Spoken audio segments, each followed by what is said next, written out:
Welcome in, Nexters. I'm Mark Halperin, editor-in-chief at Two Way, and your guide to everything Next Up. Very glad to have you here in this summer day in July when it's not much news going on in the world. There's some stuff, but the main focus in my world and in most of the news you see is what our focus is today, which is the Jeffrey Epstein story. It's an incredibly interesting and important story, and it speaks to a lot of different things. And I couldn't be more excited and delighted to have Megyn Kelly here on this episode, host of the Megyn Kelly Show, an AM update on Sirius XM. And of course, with her program, you can find it on YouTube and all podcast platforms. And she, of course, the fairy godmother of this show. Megyn and I are going to talk about the whole thing, where we are now, why the president's doing what he's doing, what might happen next. And I'll be curious to see what Megyn has to say about the trajectory of this story going forward. And she is as shrewd and knowledgeable as anyone about what's happening both behind the scenes in Washington, but also around the country. And the tension between President Trump, who wants this story to go away and has said to his supporters this week, you're not my supporters if you don't move beyond this story. And the people out in the country who Megyn and Charlie Kirk and others who have programs hear from every day, overwhelmingly saying, we need answers. We need more stuff out there. Will Maxwell testify? Will the administration put out more material, as Laura Trump and others have suggested? Megyn and I will talk about all of that. And then in my reported monologue, a story that I think is the context of the Epstein story, but bigger than the Epstein story, which is why is there so much passion about this amongst young people, amongst people in MAGA, amongst some well-meaning Democrats who aren't now entering this fray just for politics in some cases. Why do people feel so strongly? For me, it has to do with the loss of faith in institutions in this country and the reality that for too long, going back to Watergate and Vietnam as a through line through today, elites win and everybody else loses. Everybody else gets the short end of the stick. How can we live in an America where we can have faith in our big institutions, belief that they're doing the right thing, and belief that they're not protecting elites at the expense of everybody else? In this case, at the expense in this view of the truth, but also of the victims, of the young women and girls who were abused by Jeffrey Epstein and were part of his creation of this extraordinary world where he hobnobbed with the rich, the powerful, monarchs, kings, business CEOs. Such an important story to understand and amazing, given how long it's been in the news, how little we really know. And that's what people want. They want to know the truth. And so I'm going to walk you through the history of what's happened in America that has led to this moment where people aren't willing, at least not right now, to kind of slough this off, to say, this is another time when the elites are going to win, when the American people won't know the truth. There are tens of millions of people in this country who are not prepared to let the elites win this time. And they're asking for something simple. They just want to know the facts.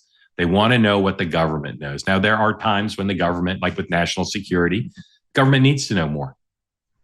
But in this case, the American people are saying, whatever the rules are, whatever rules you elites have made up for protecting the rich and powerful, for protecting accusers, for protecting victims. In this case, at this watershed moment for so many, we can't play by the normal rules, particularly those rules that were designed by the elites and for the elites. I'll lay that out for you. And as always, again, want to hear what you Nexters think about it. Grateful to you for being part of the ride here. And for those of you who aren't interested in this topic of Jeffrey Epstein, I'd urge you to stay and hear, because I'm going to lay out for you the reality of why this is not a story about Jeffrey Epstein. It's a story about where we are and how America has lost its way over the last several decades and how we can find our way back to trust and credibility.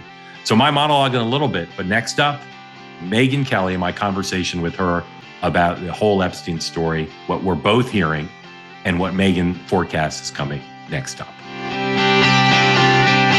It's sad but true. For so many, the American dream has changed. Forget the white picket fence. For most Americans, the real dream now is simply getting out of debt. If you're feeling the pressure from rising prices, mounting credit card debt, and just trying to stay afloat, there's one thing you should know. There is a way out. Done with debt. They've got just one goal: break you free from debt permanently. They're not pushing loans or bankruptcy. Instead, they're very tough negotiators, go straight to your creditors, slashing what you owe, wiping out interest, and eliminating penalties. They don't stop until your debt is completely gone. The best part of this, most clients see more money in their pocket in the very first month. You've worked too hard to let debt steal your future. With Done with Debt, your dream of being debt-free is actually possible. So now visit donewithdebt.com. You can talk with one of their experts. The consultation is completely free, but some of their solutions are time sensitive, so you don't want to wait. Go to donewithdebt.com. Again, that's donewithdebt.com. All right, joining me now, the person literally on planet Earth I'd most like to talk to about everything Epstein, Megyn Kelly, host of The Megyn Kelly Show and AM Update on SiriusXM, YouTube, and pretty much everywhere you get your podcasts, unless she's banned from some obscure Russian or Chinese platform. Megyn, thank you for making yourself available amidst all of this. My pleasure. Some people are saying the president is in the midst of an unprecedented political firestorm. Other people tell me this will be all over by the weekend. Where are you on that scale? B. I'm on the second one. I think that it's fading away. Yeah, and that it will continue to fade and that it won't really hurt Trump. I think people are angry. There's no question. And I hear about it. I mean, I see it in the comments of my show, YouTube and elsewhere every day. They're very, very angry. They do not appreciate the comments he's making about, his base being weaklings and bad people if they care about the Epstein story, which involves abuse of young girls. But I think they'll forgive him because he's just putting too many points on the board in other ways. And also, what's the alternative? So I think they'll get past it, and I think it'll be relatively quickly. Do you think that his using phrases like weaklings and calling people his past supporters is a sign of agitation or concern, or just a normal tactical move that he thinks will somehow lead in a linear way to snuffing it out as a story? No, I think he's genuinely annoyed. I think he doesn't want this story out there. He's clearly over Epstein for whatever reasons. We don't know the reasons. And he really wants people to stop talking about it, and they won't. And he's used to being able to control his base better than this. And so, like a parent fed up with a difficult child, he's expressing his consternation about the child, like, you're bad, you're weak.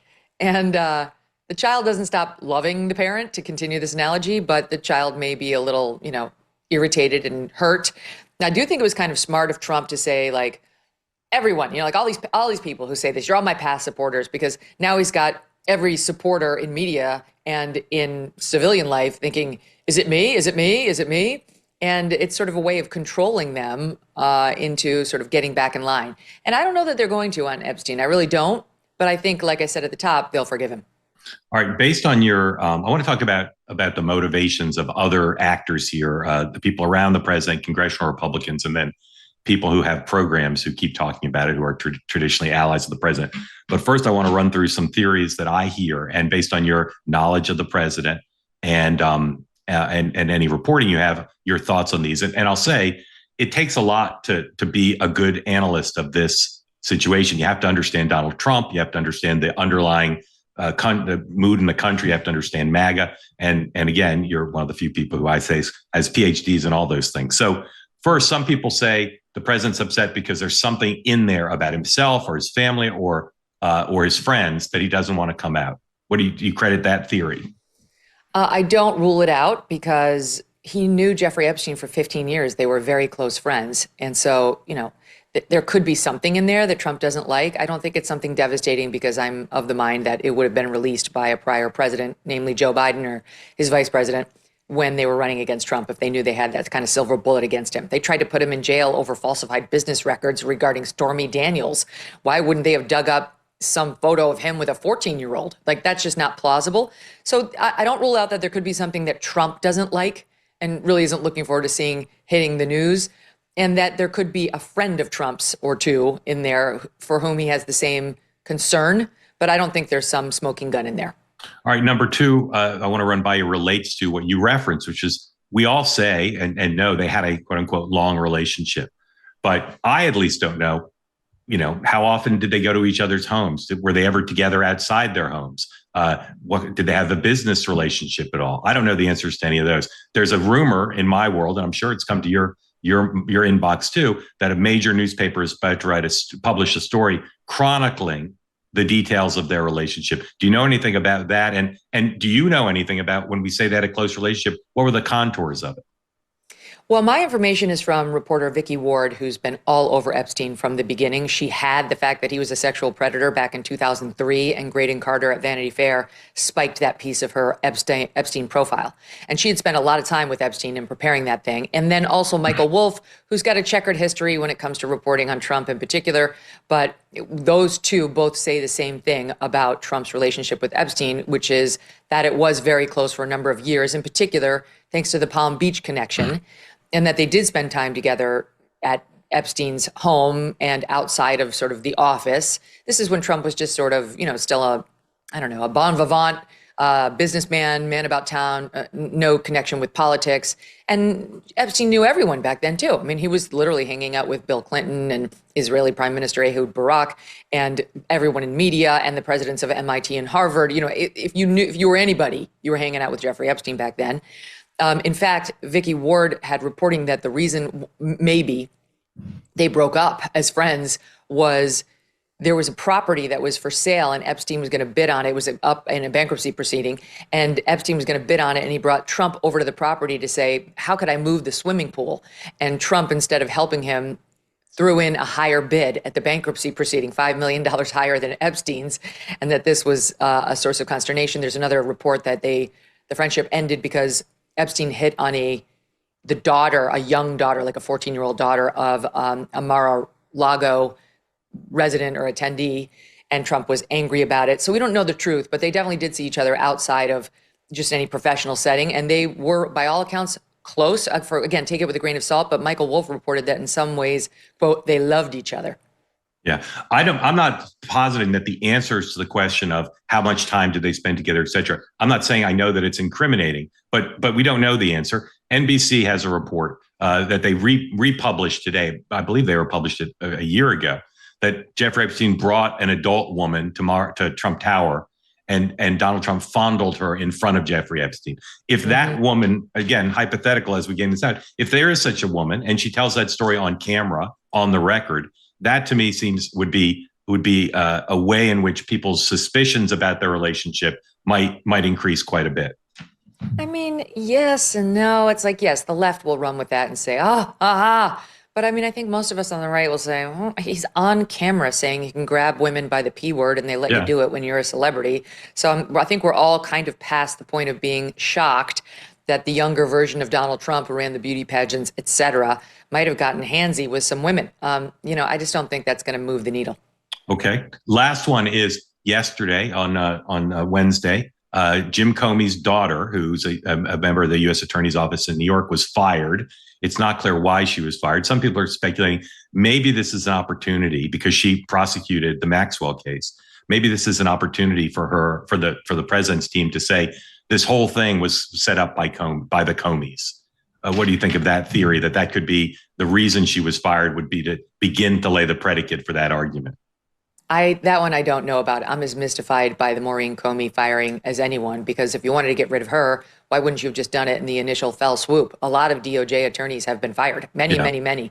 Now, granted, she was handling the Diddy case, so maybe they thought we can't do it during the Diddy case, and she lost that case. She got a minor conviction, but that case was lost. But you did see, I saw it on my feed too, during the course of that trial, many like diehard MAGA supporters don't trust her and believe like she's in on the Epstein fix and didn't believe that she would vigorously prosecute Diddy either. And so it could just be throwing the base a bone. But right now, like the timing of it doesn't make sense to me. So I don't know, question mark on that one. I said she did the Maxwell case. Did she do the Maxwell case or did she do the Epstein case, or she do both? She actually, I don't know the answer to that. I'm trying to remember. She did one of them. She's involved in the general topic. I want your view on this. I view Comey, if you took like the pantheon of MAGA villains, like Comey's in the Hall of Fame, right? Yes. He is. So if the president hopes to tamp this down, if he needs to, if you're not right and this needs further tamping, being able to say the Comeys are behind this, nothing could more quickly rally and intensely rally the MAGA base than the invocation of the name Comey, correct? Very true. Very true. And, obviously he's already investigating Comey, and that news broke last week. Yeah. So it's possible he's setting that up. I also think, though, look, MAGA's not dumb. I know that the left-wing media wants to paint his diehard supporters as just like stupid sycophants. Yeah. I don't think they're going to chase any bone he throws. I really think that, especially on Epstein, they really want genuine answers. It's going to go beyond like they can easily be appeased with a Comey scalp.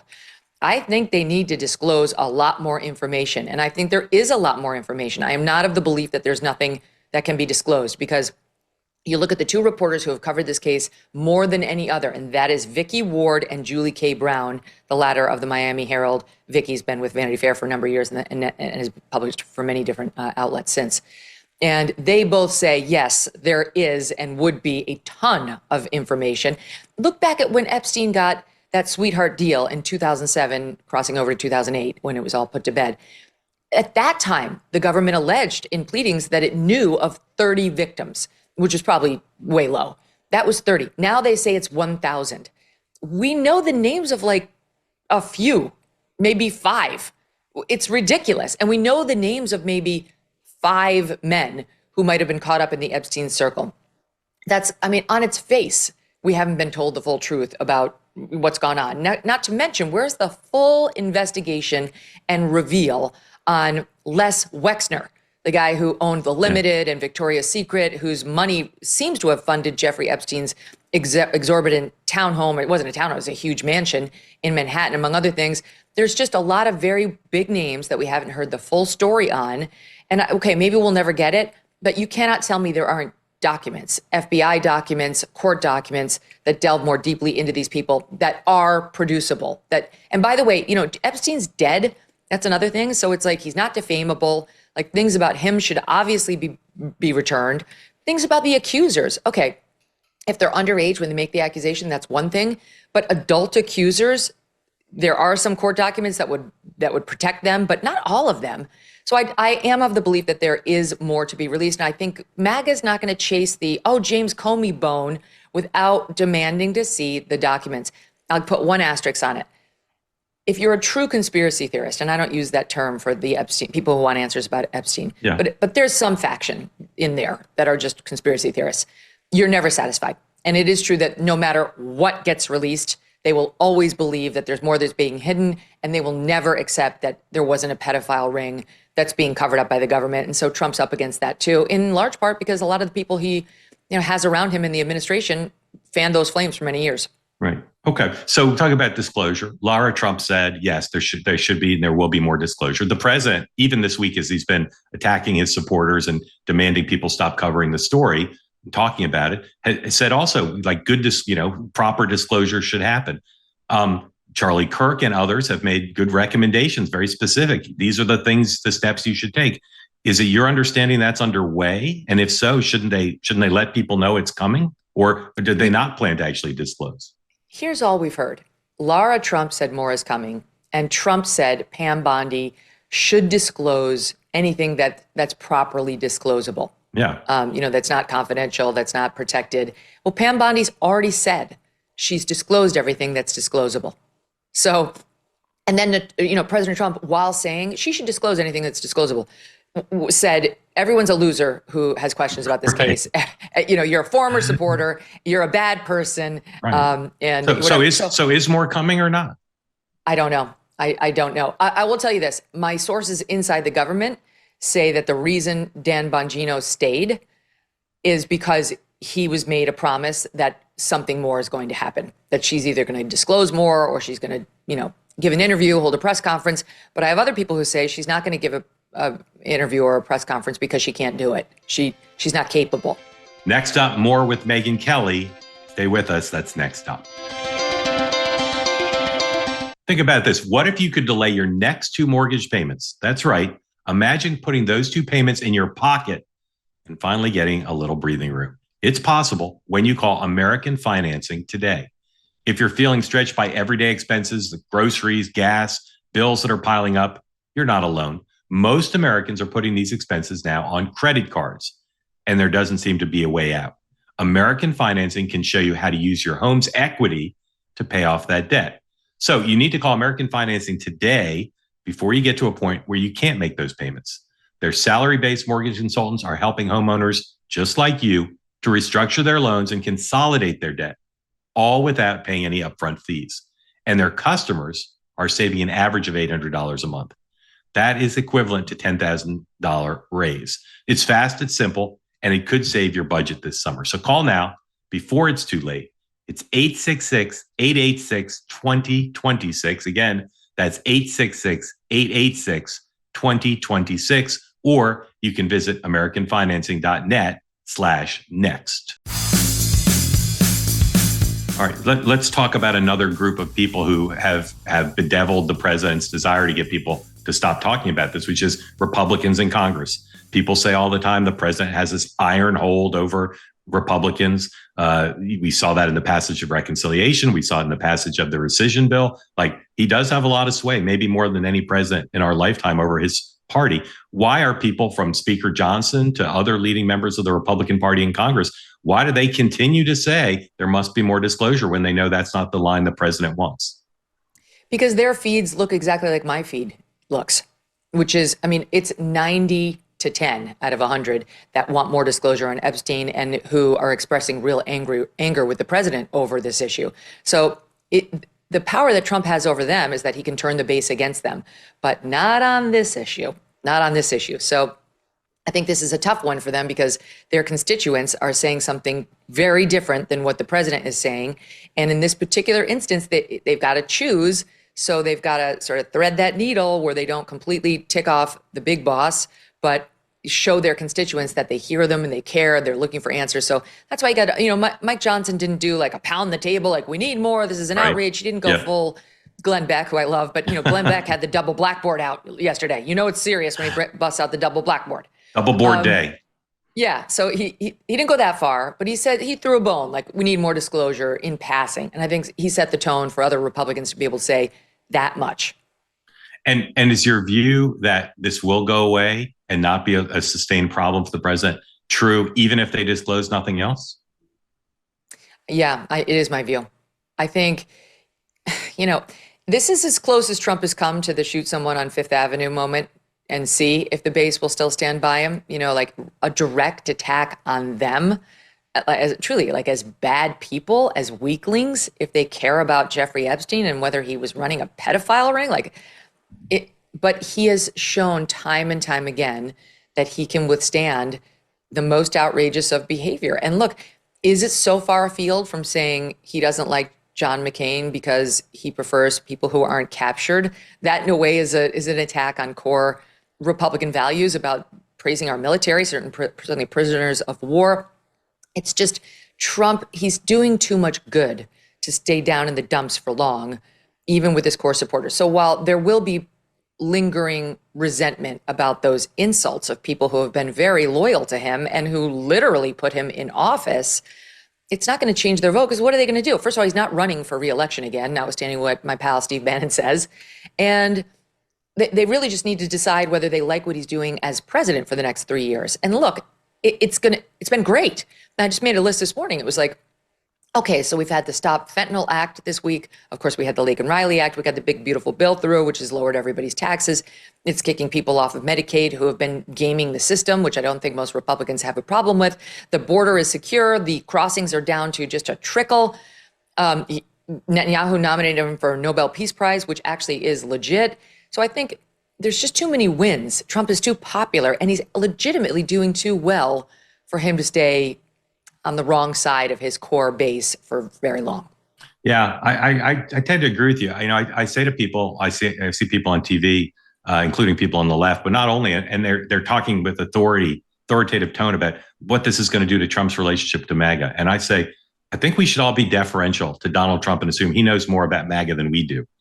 Right? Yep. He's got a good track record. And he is MAGA. And and after he attacked Senator McCain, I fell into the trap of saying, well, this is going to kill him with veterans, and there's a huge veterans vote in Iowa.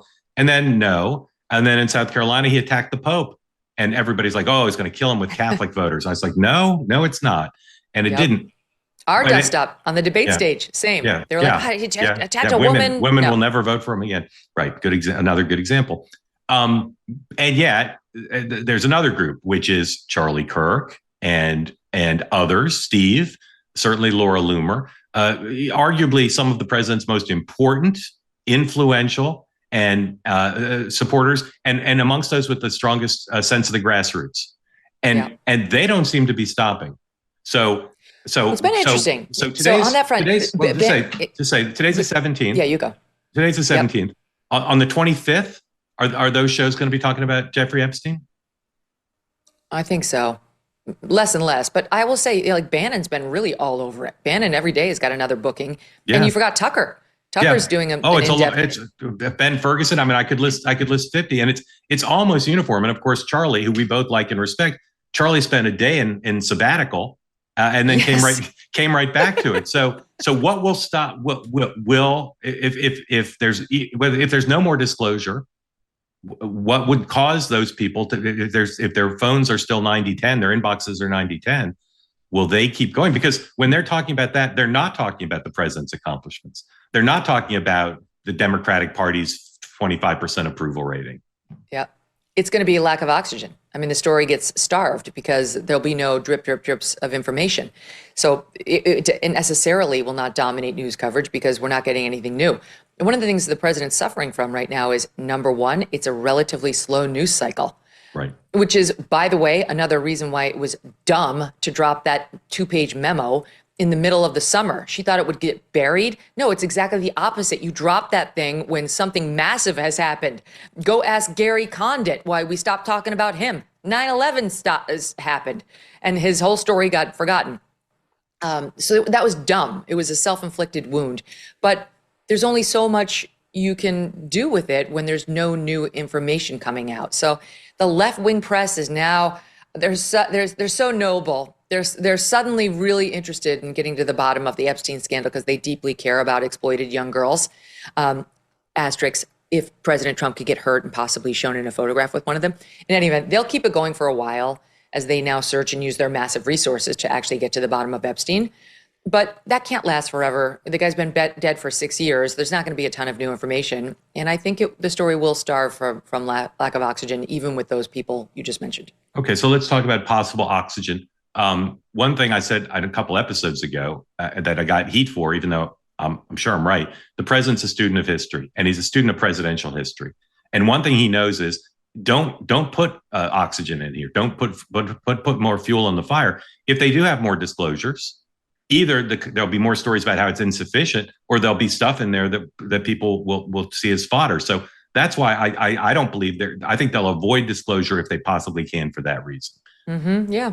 Well, I think at this point, yes, because the way you handle any sort of a, quote, scandal, and they were sort of sitting with this 2-page memo, they must have realized it would create a, quote, scandal, is to not do a drip, but to put it all out there, put it out up front. Don't have, anything that can come back on you. Like, what about this? What about that? Stand there for hours on end, answering all the questions. And then at every point thereafter, you say, what more do you want from me? I did it. I gave you all the stuff. I sat there for 7 hours answering your questions. It's done. Let's move on. And then you have total credibility to do that. They've done the opposite. Like in the dark of night, a 2-page memo trying to put to bed a scandal his people created, his top people created. And Pam Bondi, as DOJ Attorney General, was fueling the fire for months on television. The nerve of that woman to think she could get away with that. I'm sorry, she's directly to blame for the trouble that Trump is in right now. And I really don't think Pam Bondi recovers from this. The base doesn't have the affinity for her that they have for Trump. And while Trump may be Teflon Don, the people around him aren't. And I do think her days are numbered. If they do more disclosure, I agree with you. They'll do it. It'll be let it all hang out. It'll be everything to try to stop it. And I also do wonder, you said they knew it'd be a firestorm. It doesn't seem to me they did know. It doesn't seem to me they could possibly have anticipated that short report would cause let me ask you, Mark. Let me ask you about that. Do you really think Todd Blanche right now, the deputy to Pam over at DOJ, is saying no daylight between the FBI and DOJ on that memo? And now you've got several organizations that have subpoenaed or FOIA'd the emails of the FBI officials and the DOJ officials on this. Now, you really think when we get those results, you're not going to see daylight between FBI and DOJ? That Dan and Cash were like, sure, this is a great way to handle this. Well, I agree with you that there'll be daylight. But I can't find anybody who said they rang the alarm bell and said would be the result. My sense is they disagreed about the tactic, but no one that I have found said, this person said, if we do it this way, it's going to cause a firestorm. Maybe that happened. I haven't found it. What about Maxwell testifying? Is that something people in Congress seem to want it? That's on Charlie's list, I believe. Is that something that you think might happen? And if so, what does that do to the story? What does she have to say? I mean, I saw the Daily Mail report, the same as you did, that she's supposedly reaching out saying she wants to do it. Yeah. I have sources that are closer to her than that, and I'm not sure whether that's true. I'm not sure whether she wants to do it. Now, I think if Ghislaine Maxwell thought she could get a shortened prison term or a presidential pardon, she'd do it in a heartbeat. And she's become this very interesting figure, right? Because what all of MAGA is saying, and of course they were thrilled to see her go down, but what they're saying now is, if there's no conspiracy here, if it was just Jeffrey Epstein, why is she sitting in jail? Who is she trafficking all the girls to? Now, of course, the trial actually had to do with her trafficking girls to Epstein, which she definitely did. I mean, now this I know, and I do have one source in particular who's extremely close to this case and to all the players involved. And this person from the beginning, has been telling me that Epstein's thing was the barely legal type. The younger they looked, the better. And that his main thing was he would have them come to his apartment or his mansion and give him a massage that would end in a happy ending. But he had this thirst for like new ones. And so there was pressure on everybody who worked for him to go out there and recruit young girls who would come over and do this same thing for him. And he would make promises of like, I'll make a career for you, or I'll introduce. And of course they believed it because he was hanging out with presidents and prime ministers and princes. And Ghislaine Maxwell absolutely participated in trying to recruit those young women to come to the mansions and do the thing, and also was accused of herself sexually abusing more than one young woman. But there wasn't some testimony that she was at the center of a pedophile ring, finding the girls for third parties. Right. But whether she wants to testify or not, if Congress subpoenaed her and gave her immunity, she'd have to testify whether she wanted to or not, right? Yeah. Yes. But so far, she's never wanted to do that. And like, I don't know whether that's because she doesn't have the goods or because she likes living. Right. All right. A few more things. What do you know about Steve Bannon's relationship with Jeffrey Epstein? It's really interesting. Yeah. So he and I think we're going to be having a heart-to-heart on this very soon, like on the air. But there's no question Steve Bannon knew Epstein very well and definitely came into his orbit post his disgrace in, I'm trying to get the exact year, and I don't know exactly the year, but when everything was coming down around Jeffrey Epstein prior to him killing himself or being murdered, Steve Bannon was there at his side. And, you know, there are reports out there that Steve Bannon has 15 hours of Right. Is that true? Do we know if that's true? We'll find out. I mean, okay. I'll be the first to tell you when and if he. I'd love to sit in the edit room with the two of you and cut those 15 minutes into some great program. 15 hours. 15 hours. Sorry, 15 hours. I can 100% confirm to you that Steve Bannon knew Jeffrey Epstein and spent a long time, many hours with him, counseling him at the peak of his problems. Right. All right. Did you ever meet him?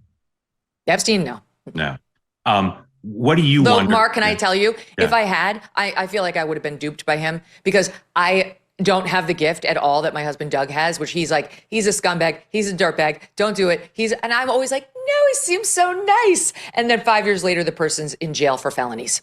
Yeah. I never met him, but I used to go to a lot of movie screenings in Manhattan that he was invited to also. And he cut a distinctive figure, kept to himself, but I must have been at, I don't know, half a dozen movie premieres with him. You know, I missed my opportunity to get my 15 hours of interview, I guess, because I didn't strike up any conversations. Well, what happened with Katie Couric and George Stephanopoulos? Why didn't they get him on camera when they chose to dine with him at his mansion after they knew he was a predator? They were just fine because they wanted access to fame and money and other connections. He had a Ponzi scheme. You and I talked about the Time 100 once. You know, you bring the advertisers in and the famous people and the writers and everybody wins because they all get to associate. That's what he did. He had the same kind of scheme where it's like, you want to come at dinner with Bill Gates? Sure, I'll come to a dinner with Bill Gates. Yeah, you want to come to a dinner with Katie Couric? Sure, I'll come to dinner with Katie Couric. And then everybody just creates this Walter Mitty like fantasy world of everybody's revolving around Jeffrey Epstein. That's right. Brilliant. Michael Wolff was telling guy. Go ahead. Michael Wolff was telling Vicky that he'd go over to the mansion in New York, and the Dalai Lama would be there. Right. And she was like, "The Dalai Lama was at Jeffrey Epstein's house," and he was like, "Yeah." Again, post scandal, it's pretty crazy how people either didn't do their homework. Prince Andrew was there post scandal, didn't do their homework, or just didn't give a damn because it was like he was too connected, he was too rich, he was too powerful, he had too many mansions and too many planes, and that can be very dazzling to people, even the Dalai Lama. And so certainly to young girls, you can see how, they continued to come to his apartment or his mansions and be fooled by a very effective manipulator. Yeah. Megyn, very grateful to you and look forward to sitting in the edit room with you and Steve while we log video. Thank you. Date. See ya. Looking forward to it. Thank you. We all know the goal, make America healthy again. And that starts with what we put in our bodies. I am constantly traveling on the move, whether it's with my family or for work, and I need often a snack that fuels my body, but doesn't poison it. Paleo Valley's 100% grass-fed beef sticks, they're clean, high quality, and they're free from chemical junk so many other brands sneak in. When you eat them, you feel it, you can taste it. Most healthy beef snacks at the big box stores, as well as I do, they're loaded with preservatives like citric and lactic acid, not Paleo Valley. They use old school fermentation to keep their sticks fresh, no chemicals, just real food. That fermentation also supports gut health, which is something, of course, we all need to prioritize.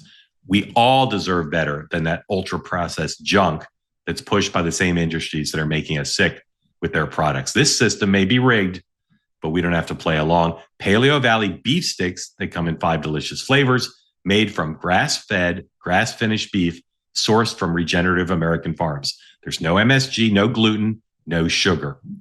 They've sold over 55 million, and they're backed by a 60-day money-back guarantee.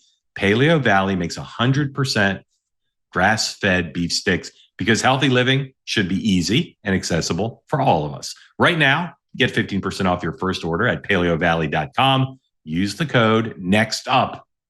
Let's make America healthy again, one real food choice at a time. All right, so the Jeffrey Epstein story. There's so many elements to this. There's so much coverage, and of course, there are a lot of people saying don't cover it anymore. But it continues to be talked about. People talk about the personalities involved. They talk about the polling, all the process issues, and of course, the media, the press. I want to talk about the people and why this story in the context of American history matters, maybe the last several decades of American history since the end of the Cold War. Or even before. There's lots of elements of this story. But the most important to me is this. The Epstein story and why it's created such a political firestorm has to do with, I think, the most important story, a political story, an American story of the last 50 years. That's the decline in trust of our institutions, especially government, but not just government. It's also corporations, religious institutions. The Catholic Church, of course, took a big hit with their scandal, and the media. All of these institutions now, you don't need to be an expert in polling to know there's a decline in trust. And what is it at its core? What is driving that decline of trust? Part of it is about elites and people feeling that elites in government, in corporations, in the media, there's no accountability for them. That everybody else, the elites get the win, the elites get rich, the elites get powerful, the elites have no accountability, and everybody else gets the shaft. Where did this start?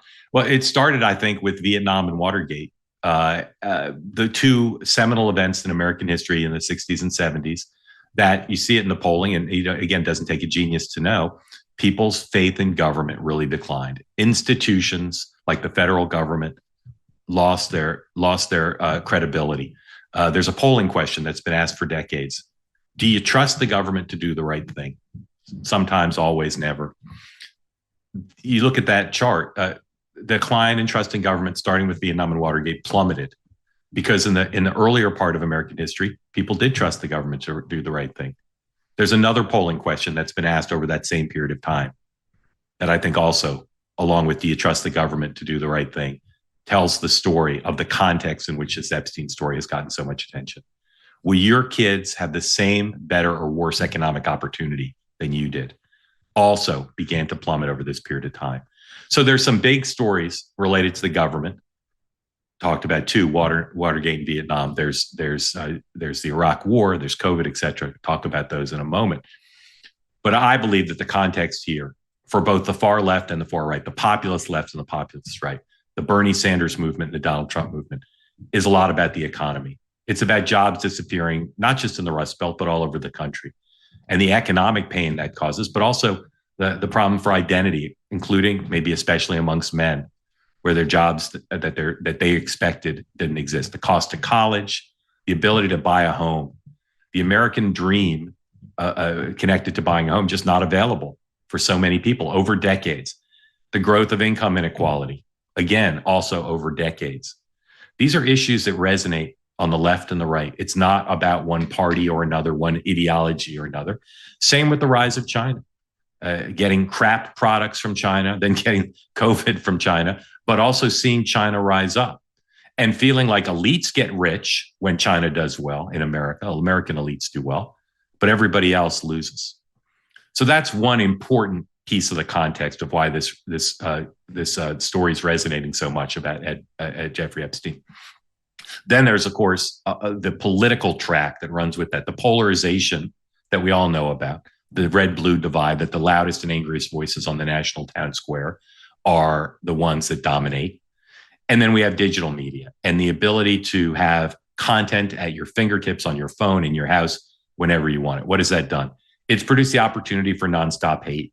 If you hate Donald Brazil or Karl Rove, you can feed that hunger 24 hours a day. You can. In the old days, if you didn't like somebody, you had to go to the library and check out a book or get some microfiche to read about them and how much you hated them. Now it's nonstop available to you. And digital media allows everybody to have choose your own adventure. Whatever information you want, you can find.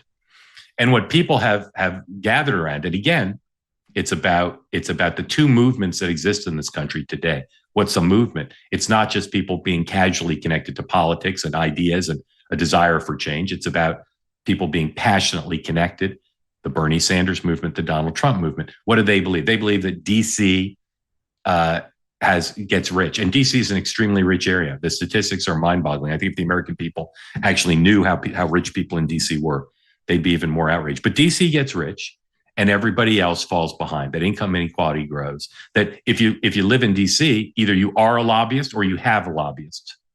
And if you live anywhere else, you don't have a lobbyist. The elites win, everybody else loses. There's no accountability for people.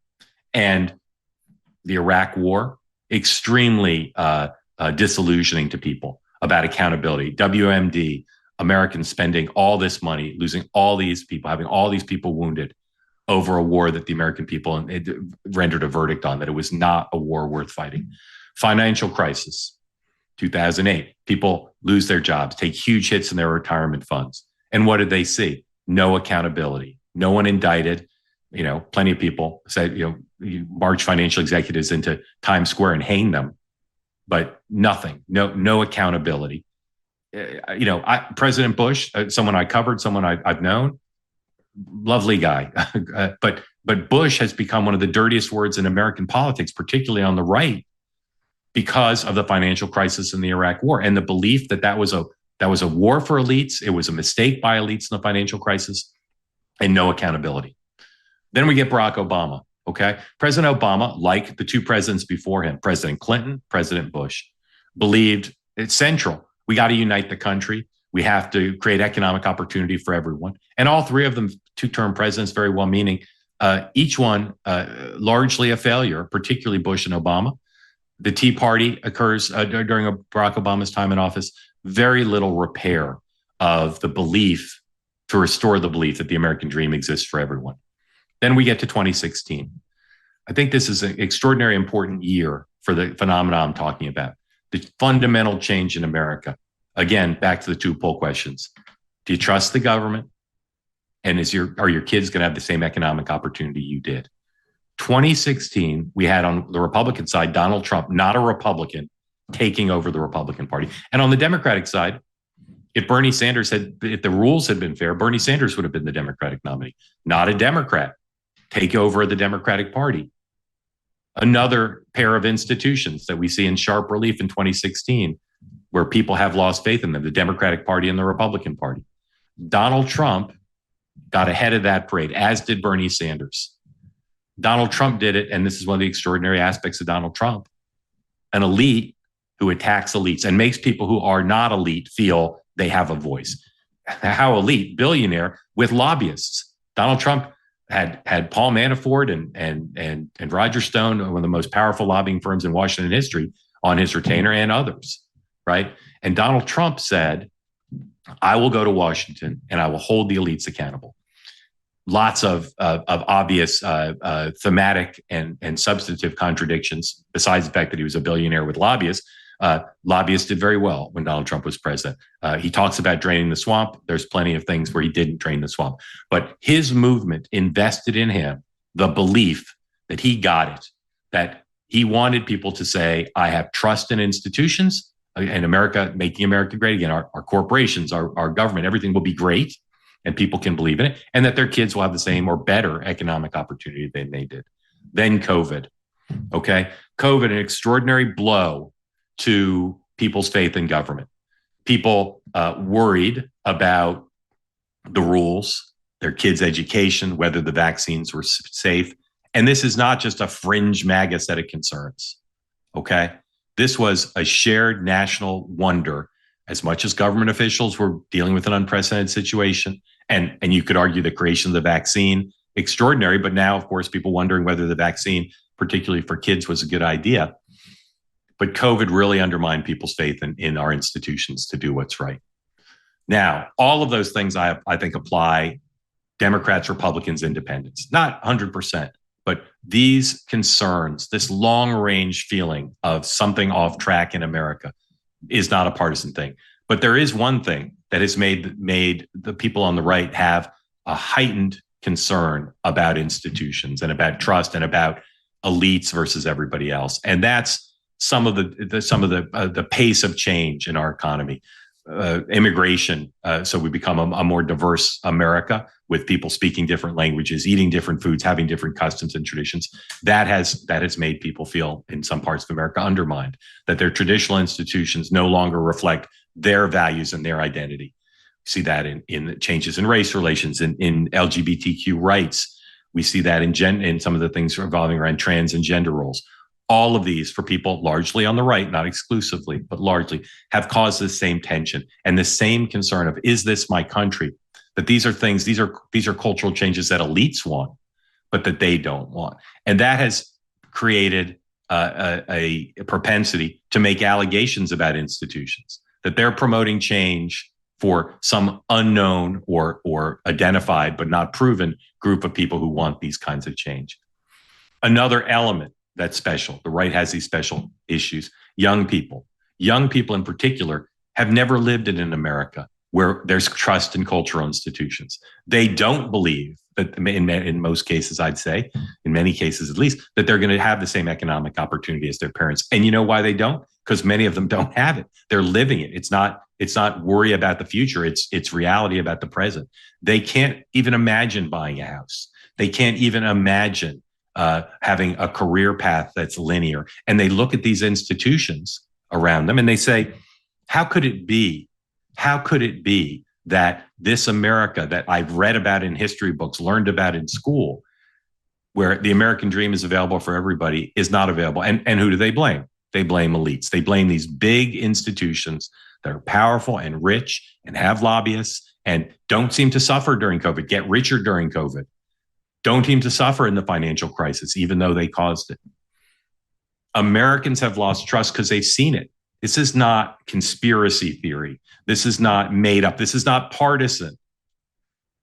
We see from Watergate, Vietnam, and Iraq War, and financial crisis and COVID, these big institutions make mistakes. The elites that act with impunity, they do what they want.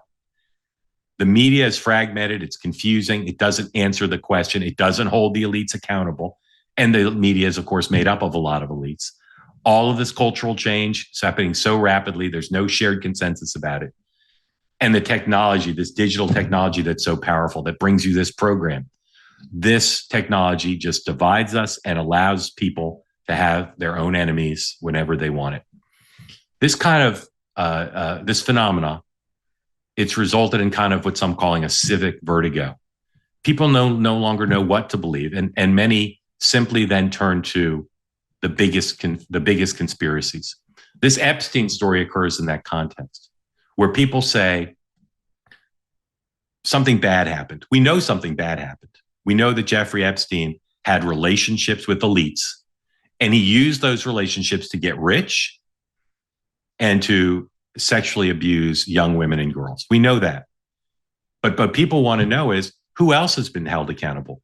Whether he committed suicide or was murdered, he was held accountable to some extent. Far too late, maybe not enough in every possible way in terms of restitution. But he had some measure of accountability. And why people are so upset about this and why even some of the president's strongest supporters continue to speak out about it is they don't see elites being held accountable. And that's what they're asking for. They're asking for it as a basic reality of what's required in America. If there's going to be a system where they can enjoy the American dream, where they can do as well or better than their parents, where they can have faith in people in public life, whether it's government or corporations, whatever it is, that they're going to say and do the right things, this has to be addressed. And that's why they continue to ask for information. Take away conspiracy theories, take away whose names might be in Epstein's system, take away the people who need to be held accountable for specific actions. What people want is to believe in America again, to believe that this will end with accountability for elites. Jeffrey Epstein was friends with and associated with some of the most elite people in this country, the most famous, the richest, the most powerful. Ro Khanna, the Democratic congressman who's been on this program, has been one of the leading voices in American life, I would say, in trying to put the focus on what matters. Here's what he said. People voted for Trump in part because they were so disgusted in the system. They thought that Washington protected the elite, protects the powerful, protects the wealthy. Jeffrey Epstein is a symbol of that. Absolutely. It's absolutely correct. He is a symbol of that. And what has to happen now is there has to be some measure of restoring people's faith in the system. Rather than being disgusted by it, Americans are skeptical of government, always have been. The founders wanted it to be that way. Some are cynical. Some will believe the absolute worst. And for some, this story will never end because for them, it's not about restoring faith. For them, it's about a game or profit or obsession. But for most of the country, in Donald Trump's America, Bernie Sanders' America, many independents, this is about restoring faith. Okay. So now we get to the president, and he's got the primary obligation here, even though he says far too often, for my taste, this is up to Pam Bondi. This is up to the Attorney General. It's his administration. He hired these people. And although he spent part of this week criticizing his own supporters, he knows full well the importance of the presidency in trying to end this story with as much confidence restored as possible. Now, Donald Trump's relationship with Jeffrey Epstein is something that has not been sufficiently covered. It's an interesting story, for sure. It's an important story in the current context because Donald Trump has to explain to people how he dealt with this guy. We know they had some sort of relationship. I frankly don't know nearly enough about when they met, how they interacted. Yesterday, I got a text from somebody, a prominent media figure, who sent me a video, and he said, "Is that you in this video?" And the answer is yes. I had forgotten that back in 2015 at the CPAC convention in Washington, that I'd asked Donald Trump about Jeffrey Epstein. Completely slipped my mind. That's what happens when you have a career that spans decades. There's probably all sorts of things in the archives that I don't recall. So here's what happened. Donald Trump was speaking at CPAC, and there was in the news the concept of Bill Clinton's association with Jeffrey Epstein. And he was being interviewed on stage by Sean Hannity. And Sean Hannity asked him about Jeffrey Epstein. Let's play that.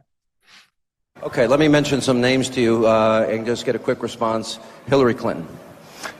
Like a one-word response, I sort of think of Benghazi. I think of a failed Secretary of State, but Benghazi was a disaster. And amazingly, I don't think it resonated like it should have, but Benghazi was a total disaster. We learned today that, in fact, they knew from the first minutes of that attack that it was a terror attack, which I think will become a bigger issue.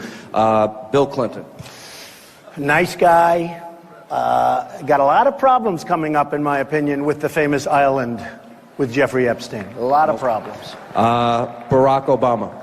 Incompetent president. So this is the year before the presidential campaign where he would end up facing Hillary Clinton. And Bill Clinton, someone who he knew and had a good relationship with, he's asked about Bill Clinton, and his response is not, anything else. He goes right to Jeffrey Epstein. That suggests, again, a decade ago, an awareness of the political dangers of being associated with Jeffrey Epstein. And Trump back then, as you saw there, kind of a political pundit, right? Maybe he said it for tactical reasons, but I think, knowing him a little bit, I think he just basically, that was his analysis. His analysis was, if Hillary runs, and at that point it was clear, she's going to be the front runner for the Democratic nomination, and if he faced her in the general, that this would be, he basically said, Bill Clinton's primary vulnerability. You think about all the vulnerabilities that Bill Clinton had politically. This was what he identified as primary. So the way CPAC works is, you have people on the stage being interviewed or giving speeches, and then the media is in the hallway around the big meeting room with the thousands of attendees, and politicians and other figures come off the stage, or before they go on stage, they kind of walk around media row, and sometimes they come with a specific appointment, like you're being interviewed by Steve Bannon at 3:00, so you go to his booth at 3:00. But sometimes they're just kind of walking around. And Donald Trump was walking around after his speech with his panel with Hannity. And I worked for Bloomberg News then. You'll see a couple cameos in this clip. My colleague then was Phil Mattingly, who now is at CNN. And you'll see Michael Cohen, now on the outs with Donald Trump, to say the least, but back then Donald Trump's main political handler. So Mr. Trump was walking around, and I called him into the Bloomberg booth, and here's what happened. Hey, how are you? How you doing? Come join us. Good just real quick. I just want to ask you, how do you think you did? The response was fantastic. The room was packed. We did really well. I really liked it. I had a good time, and the response, as you saw, was great. Now, you said 80% chance you're going to run. There's a very good chance, Is and I would 80%? say, I would say 80%. that. I have a whole big team. Yeah. You can ask Al. Al's a big supporter of yours. Well, Al is a great guy, and he's done a great job getting this whole thing moving, right? Thank you. Mr. Trump, can you explain the team? We've read some stories recently. You hired up. I have a team. I have a team in New Hampshire. I have a team in Iowa. I have a team in New York. We have a great team. I'm making a decision, and I may surprise you. I don't think I'm going to surprise you that much. But a lot of people But say I'll this is surprise still them. just a stunt. Well, because look, you know what? You I have will trouble say, selling stuff without publicity. And I still get the best response. We still had the packed house. And the response was great. I really enjoyed it today, and I think they enjoyed it.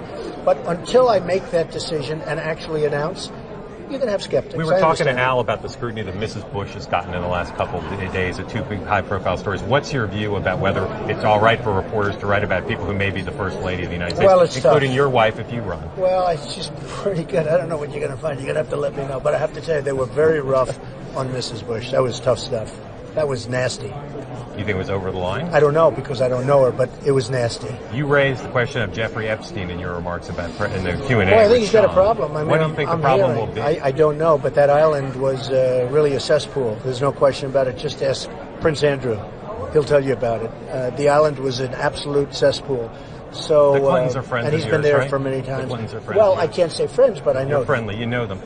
they play at my clubs a lot. I have clubs, and everybody likes to play Are at you my saying clubs. there's a political problem for her if she runs for president? It could be a political problem. Look, he could be a political problem. Right now, he's Teflon, and right now, maybe not. But he could end up being a political problem. So there's Donald Trump a decade ago, on the eve of what he anticipated would be entering the campaign and then facing Hillary Clinton, saying basically Bill Clinton's political problems with Jeffrey Epstein were amongst the most serious threats to Hillary Clinton's campaign. That's an awareness of this issue that is quite striking in the current context. I believe that it's up in the air where this goes. Will there be more disclosure? What kind, if there is? If there's not more disclosure, or even if there is, how long do people continue to talk about this? There's no doubt that young people talk about it more than old people. There's no doubt that some MAGA diehards, including some people with popular podcasts, talk about it a lot. The polling is a little hard to understand because it depends on how you ask the question, but I don't know where this is going. What I do know is that it's vitally important that everyone in public life think about how can we restore trust. This is an opportunity to either restore trust or it's a threat to make things worse, to exacerbate the lack of trust in institutions. Nothing will fix it until the economics are fixed. That, as I made clear, is what I think is undergirding this. Undergirding this is not the concern about the victims, although, of course, many people are concerned about the victims. What's undergirding this is not the gossipy interest in knowing who's involved. It's not even the question of getting the specific names. It's about accountability for elites. The main accountability for elites that people in America want is economic. It's to restore the American dream, to reduce income inequality. That shouldn't be a liberal issue or a conservative issue. It's a concern of Trump voters and Sanders voters. You cannot restore the economics quickly, but that's got to be the top priority. But then at the same time, when we have moments like this, something so high profile, something so focused on by the American people, everyone needs to rise to the occasion. And that's why when the president says it's up to Pam Bondi, I just don't agree. This is the crisis for him, at least in the immediate moment, although again, some people think it'll go away, for him politically, for his relationship with MAGA. But it's about something larger. And you see that now with Democrats. Some Democrat politicians are being opportunistic. They see the first sign after a long run of success for the president of weakness, of political weakness. But I guarantee you that some Democrats, just like some Republicans, are talking about this issue not because their emails are running 90-10 against the way this is being handled, but because they think it is a crisis moment. It is an opportunity and a crisis at the same time. How can we use this moment to say to people, elites don't always win? Jeffrey Epstein's victims were not elites. They were young women and girls who were lured in by money and pressured by a powerful person. The people who associated with Jeffrey Epstein, whether they were involved in sexual abuse or not, they were amongst the world's most powerful people, literally billionaires, presidents, monarchs, corporate leaders. These people, just like COVID, just like Iraq, just like the financial crisis in 2008, elites win and everybody else loses and gets the shaft. This moment, this opportunity is to handle this in a way, it can't be perfect, but to handle it in a way that it becomes part of the story of restoring trust in our institutions, including our government and our legal system, rather than another story in a long line running straight through from Watergate and Vietnam to today, where the American people look at it and say, this ain't right. This can't be another opportunity where the elites get away with it. That's what's at stake here. All right, I'd love to hear what you thought about what I said today in our whole show. You can email us at nextuphalperin@gmail.com. That's nextuphalperin@gmail.com. We'd love to hear from you. Of course, you can always find this program on X and Instagram and TikTok, our handle @nextuphalperin. Don't forget, whether you want to listen to it, you can listen to it as a podcast, but you can watch our program in full, in living color on YouTube. We're at youtube.com/@nextuphalperin.